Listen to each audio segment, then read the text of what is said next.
Let me just say off the top that I am a big fan of the idea of Uber, but something that's happening right now is something which, honestly, you've seen it happen in quite a number of other areas. It's what led to the taxi issue becoming so out of hand that Uber was created in the first place.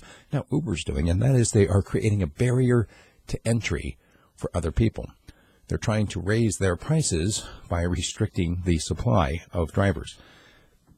You know, this researcher here in Great Britain found that Uber drivers in London and in New York were actually coordinating so that they were having false shortages. They would all log off simultaneously to make it appear as if there were fewer drivers available.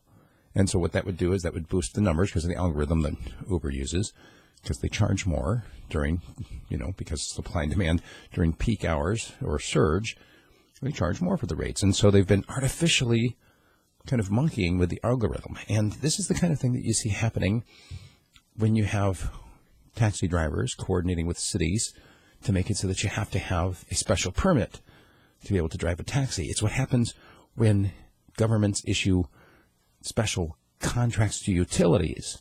It happens all the time. The fact that it's happening here without government interference, that it's just people trying to trick the system that they're working under to make it so that they earn more money artificially. It's troublesome to me because philosophically, I really get it.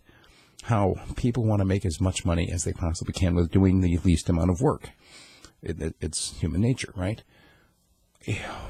But it seems to me that when you've entered into a contract, you have a certain obligation to fulfill your contract. And that would mean, in this case, obeying the rules. If you're going to be an Uber driver, then you just need to do it the right way.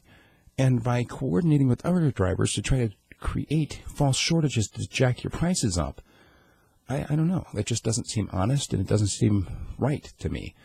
It doesn't mean that we need government to intervene and pass a law and make new restrictions. No. It just means that people need to understand. In fact, remember, the reason why Uber was created in the first place was because people were sick and tired of the collusion with the taxi cabs. So, is it going to lead to new innovations? I certainly hope so. I hope it doesn't lead to restrictions, which, again, it seems to be this knee-jerk reaction that people have. Oh, there ought to be a law. No, there ought not to be a law. There ought to be people being free to choose whether they're going to use a service or not. Bottom line. That's what I've got. If you'd like to engage me on this topic, send me an email or give me a call. The phone number here, 907-458-0495. And the email, of course, is steve@radiofreespeech.com.